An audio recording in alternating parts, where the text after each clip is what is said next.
చేసేదంతా కూడా మహిళలే.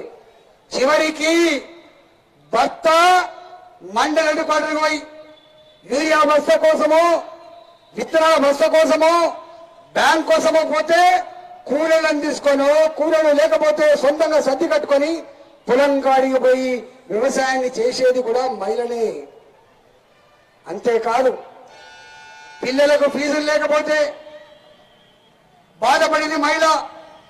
ఇంట్లో ఎవరికైనా ఆరోగ్యం బాగలేకపోతే బాధను అనుభవించేది కూడా మహిళనే గుర్తుపెట్టుకోండి. అందుకనే ఇవాళ గ్రామాలలో ఇళ్లలో ఎక్కువ బాధను అనుభవించే వాళ్ళు మహిళలు కాబట్టి మహిళలు ఏం కోరుకుంటారు?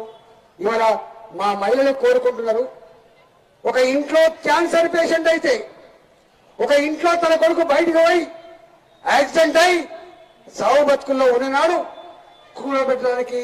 కుదవబెట్టడానికి పుస్తకాలు లేకపోతే, అమ్ముకోవడానికి ఇల్లు లేకపోతే, జాగ లేకపోతే ఆ కొడుకును బతికించుకోవడం కోసం ఆమె అనుభవించే నరకం ఏదైతే ఉందో ఆ నరకం దూరం కావాలని చెప్పి ఏ ఆరోగ్యశ్రీ కార్డు అయితే